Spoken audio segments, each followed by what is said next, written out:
Hello, everyone. Welcome to another interview with Player One on Sin. I'm Eleni, your executive producer, and I'm very excited to introduce my interviewee. She's an awesome Twitch streamer and she's an Aussie, so it's a double whammy. I'm joined by Elmza. How are you? I'm wonderful. Thank you so much. Lovely. And for any listeners or viewers who don't know who you are, this is their first time meeting you, being introduced to you. Tell us a bit about yourself. So I'm a Twitch streamer, specifically Nintendo. Yeah, Aussie, like you said. So we love to represent. And that's really it. I'm great at selling myself. Lovely, short and sharp. That's what we want. Yeah, Exactly. you mentioned you're a streamer, and as I understand it, you started streaming May of last year. Is that correct? Yeah, which is kind of freaky considering we're almost in May this year. So it's almost been a year. I know, how crazy. And so, Oh, just I guess on the back of that, I'd love to know sort of your relationship to video games. What games did you start playing as a young kid? You mentioned Nintendo, so I'm sure that'll pop up. And then what made you want to get into streaming? yeah, so Mario 64 was like the very first game I ever got introduced into. My mum was like a big player. But then growing up, we actually didn't play many video games. Like we were never the family with consoles or anything. So if we played any game, it was like on the PC and it was pretty dodgy. I think Saddle Club, if anyone remembers that on the PC, was one of the first games I ever Yes, played religiously. classic, classic, Yeah, absolute classic. I was quite late to games, to be honest. And it wasn't until like a Nintendo Switch came out that was the first console that I ever owned. So I'm very new to it. Amazing. And so did that sort of then lead to streaming, having the Switch? Yeah, so I didn't know that Twitch was a thing until I started streaming. I was actually playing a game and my boyfriend was watching me and he was like, not being biased, you're fun to watch. You should stream. And my first response was, what is streaming? Like, but that's how I got into it. I was like, if he says so, I'll give it a go. Can't hurt. And here we are. Exactly. Amazing. And yeah, Yeah. you mentioned you're a Nintendo fan. I know that you do a bit of Breath of the Wild. How do you find the hunt for the Koroks? Do you think it was worth it? That is up for debate. It was fun. I had a lot of fun hunting Koroks. I did not realize, yes, the the final prize at the end, what it was. I don't want to say in case, there are still people out there hunting Koroks, but just be up for some disappointment. No, it's definitely something we covered on Player One because we're all big Nintendo fans, big Zelda fans, and we absolutely had a whole segment dedicated to the Korok seed reveal. But in terms of Zelda, have you got a favorite Zelda game? I've got to ask. It's definitely Breath of the Wild right now. I haven't played too many others. I need to go back and do that. But Breath of the Wild, just it's so open world. I love that I can play it for hours and not really, you accomplish a lot, but not in the storyline. I like being able to cook and do all those little things in the game, which is a different take on it. But I love that aspect. No, definitely. And as we sort of mentioned earlier, you are sort of new to the streaming world. Do you mind just talking through your journey in terms of getting equipment, getting set up? What was sort of the process in terms of being ready to stream?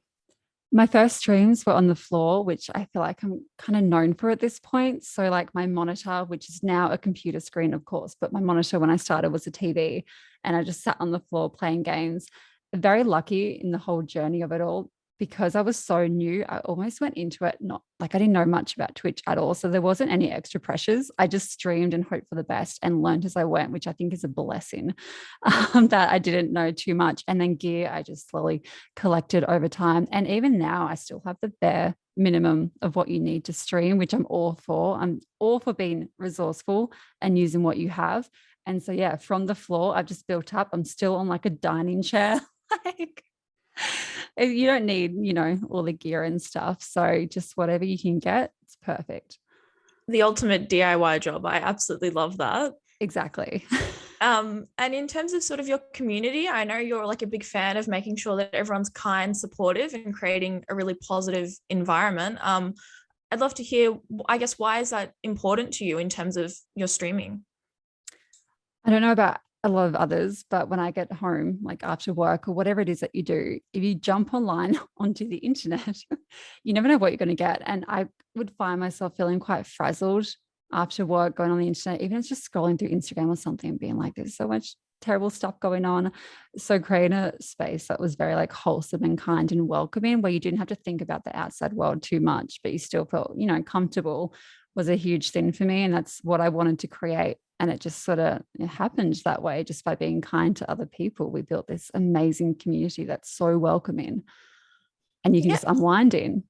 Yeah, and I think that's a really good thing, because I think the gaming community, or even just the streaming community, sometimes has a reputation for a bit of toxicity.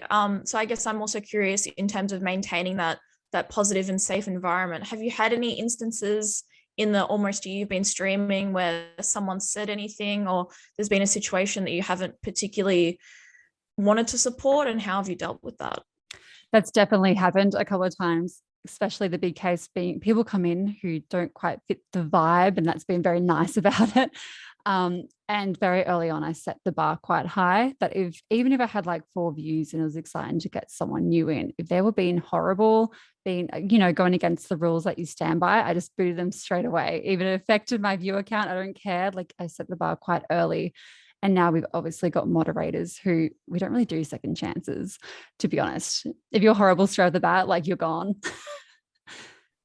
No, I think that's fantastic, because, yeah, as you said, sometimes people will pop in, and there's this, I guess, expectation that maybe not everyone will be wanting to pursue a really safe community. So I love that you do that. That's fantastic. And I guess following on from that, as a female identifying gamer, the Twitch service mainly caters towards men. I wrote an article last year sort of examining that, and data from last year showcased that 65% of Twitch users identified as men. So I guess I'd love to get your thoughts as a female identifying gamer and a woman in games. What sort of importance do you place on having that inclusivity for women in games as well? Yeah, I love that you bring this up. So thank you, because you're right, it is so catered towards men, even subconsciously. You don't realize it. There's just small little things here and there, like grants for one thing, like any kind of opportunity to help grow your channel is very much like male dominated. There are so many females, amazing females on Twitch, but they're just kind of hidden. Hey, you know what I mean? You have to kind of really search for them. And I found, using other social media platforms, I came across it. And I think I would love to see like more women just supported on the front page, not just for like, it's Women's Month at the moment, which is fantastic. International Women's Day is coming up. It's like, why are they just the days and the times to like raise us on a platform? Why not always? So that's something I think like we could definitely like move towards and strive for. Yeah, absolutely. And I guess, yeah, in the short time that you have been streaming so far, have you noticed any shifts in terms of the way people are treating women in the industry? I mean, obviously in the news in the past year, something we covered a lot on Player One was a lot of the sexual harassment issues circulating throughout the gaming companies at large. So I think, have you noticed any sort of positive force within Twitch? Oh, definitely. I've noticed, even just being in here for a year, I've noticed a huge change, which is awesome. It's also with other social medias connecting to your Twitch. A lot of people who identify as female, they talk about the trolls a lot more. It's like more of a safe space to actually discuss, say, hey, this happened to me. Before, even when I started, if I got like horrible trolls coming in being quite sexual, I feel like I couldn't say anything, because then it would kind of put me down in a way, or you'd feel guilty for bringing it up, because I'm like, I don't want to put a downer on like a conversation. But now it's a lot more open, and that's just been in a year, which is good. We've still got a long way to go, but it's good. Yeah, that is fantastic. And also, I guess, to sort of move on from that, the other thing we mentioned is, not only are you a female identifying streamer, but you're also an Aussie. So I'd love to hear, as a local, what do you think of the Australian streaming scene? Do you think it's something that's emerging? Again, something I've covered a lot is the landscape of the Australian game scene. It's something that's definitely on the rise.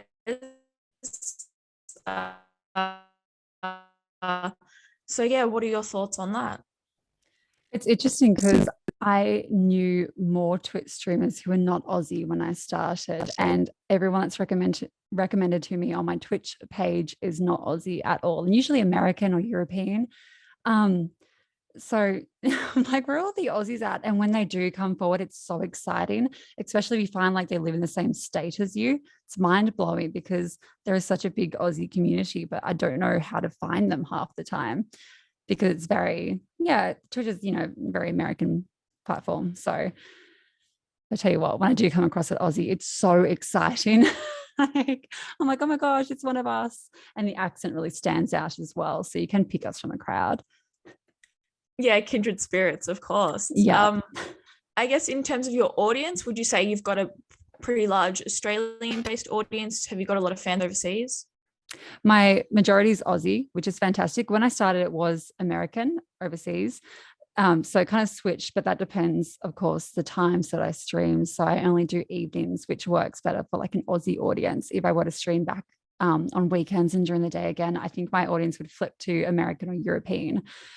So yeah, it kind of depends. I'm sure it will Yeah. change. Yeah. No, of course, because I'm also really curious in terms of the people tuning into your community. Is there anything that makes, an Australian member different to someone overseas? Maybe do you notice any sort of patterns in the way they engage with you or anything like that? Aussies are so laid back, but also so like so much energy. I don't even know. There must be a word to describe it that I cannot think of right now. But you can just tell, even if they're muted, if you're watching an Aussie streamer, it's like, they're Aussie. There's like a body language about them, if that makes sense. No, definitely. They're Yeah. sitting back in the chair, just hanging out. Yeah. They could be like going off on a troll, but like chilling back in that chair, you know? Like it was like kind of effortless, kind of not. It's fantastic. No, I love that. I love that. And it's so true. It really is. I guess another thing, I don't know about you, but I'm a big collector of like gaming merch. I love it all of the like plushies, all of the collectibles. I don't know. Are you a fan of stuff like that? Oh yeah, but our apartment can only fit so much. I don't know if you can, where's my camera? There's little Koroks like hanging up around here. A lot of Breath of the Wild stuff. If we had a bigger space, because I am in the corner of my apartment, I think there would be so many Nintendo plushies just scattered everywhere. But I had to stop myself because I wouldn't be able to fit furniture in here if I collected more merch. Who needs furniture? Get rid of the couch. Just put the plushies. They Yeah, can be beanbags. I love that. Actually, that's a good idea. I'll let you know how that goes. Yeah. I got you. Well, have you got any sort of merch that you would say is your favorite or anything you've got your eye on? Ooh. I tell you what, my favorite, I've got I think the brand is Club Monkey Monkey, plush Goomba and Boo, which were very prominent when I started streaming, like in the background when I sat on the floor. I adore those. When people are like, oh, if your house is burning down, what do you got to grab? I'm like, those. They're irreplaceable to me. Yes, you can buy them everywhere. But just for like sentimental reasons and them being such a branding of Elmza when I first started, I adore them. They're probably the favorite piece of merchandise that I have. I love that. And definitely, like, as a Nintendo lover, I feel like they've just got the merch down pat. Like every game that comes out, like the merch is just like God tier, honestly. Oh, it's like Pokemon. Like every time a Pokemon game comes out, there's always already the Pokemon plushies ready to go. It's amazing. I'm very impressed. No, they're definitely on it for sure. Yeah. And speaking of, I guess, Pokemon or even just Mario news in general, are there any sort of Nintendo games in the future that when they come out, you'll be ready to go, ready to stream them? Oh, Breath of the Wild 2 is just like, I am ready. I will be taking a sick day when that comes out, especially because Australia is like slightly ahead. I'm like, yes, let's get on this right away. In terms of like other Nintendo games, to be honest, I feel like I'm under a rock right now. There's just so much going on that I only know when a game is coming out a week before. I'm definitely, yeah, an under a rock streamer when it comes to game news. No, that's right. Well, yes, Breath of the Wild 2. I know I'm very hyped. I know the Play One crew is hyped. Is there anything you really want to see from the sequel? I want to swim underwater. I hear that's a possibility. I think that would be amazing. Or maybe multiplayer. But then, okay, so if it was multiplayer, you've got Link and who's the other player? A Korok? I don't know. I mean, the hopeful answer would be Zelda, wouldn't it? I know, but it seems too good to be true. I know. I'm like quietly optimistic. I'm like, I'll believe it if it happens, but otherwise, it's probably just good old Link. But I like underwater. That's interesting, especially given that a lot of the promotion for it shows you sort of in the sky. I like that you're like, no, no, no, I want to be underwater. Yeah, I just went completely opposite to what they're showing. Who knows? Maybe it will be a secret. Maybe in the next trailer, Link will suddenly dive into the water or something. Oh, that'd be cool. That would be very cool. I mean, for me, the only thing I really want now is a release date. That's always what I ask. I know it's the bare minimum. Please let us know when it's coming. I mean, who knows? Who knows with Nintendo? But That's very true. I guess just before we wrap up, obviously your Twitch stream has really picked up. You've got a little great community that'll definitely grow in the years to come. What would you like to say to them? Oh, that the amount of love that I have for everyone in the community in whatever capacity they are, whether they're chatting, they're just lurking, they like, follow and occasionally pop in. I cannot describe how much I appreciate them. Like my words will never do it justice. For a Twitch streamer, I really can't tell you how much you all mean to me, my wonderful Elmza community. But I thank you. And I'm excited because it is like, it's our community. I'm excited to keep growing together. Lovely. And yeah, in terms of growing, do you have any sort of goals for the next year in terms of what you want to do with your stream? I would love to stream more often. It's 3 times a week at the moment because, 9 to 5 life, but maybe part-time and then stream more often. That's the goal. That sounds like a great goal. And just for anyone listening in, anyone checking this video out, where can they find you on the socials? I do just want to say your TikTok is fabulous. I absolutely love it. Thank you so much. I actually made some right before this podcast interview, so keep your eye out.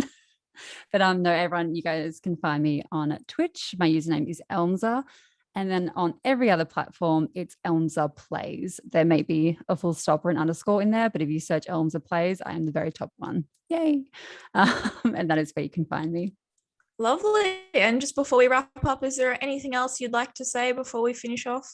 I want to thank you, honestly, for doing this, especially for Aussie females. I think it's absolutely wonderful. And I feel so honored and privileged that you asked me and that you slid into my DMs. So thank you so much. You're wonderful. And this has been a fantastic chat. Well, yes, thank you for taking the time to chat with me. Good luck for everything. As I said, your community is only going to grow. Hopefully Breath of the Wild 2 releases at some point and then you can stream that. Yes, hopefully. Well, I'm sure we'll be talking when it comes out. Oh, absolutely. But for now, everyone listening in, anyone checking this out, hope you've enjoyed this interview. I'm Eleni. I'm joined by Elmza, and this is Player One. Go!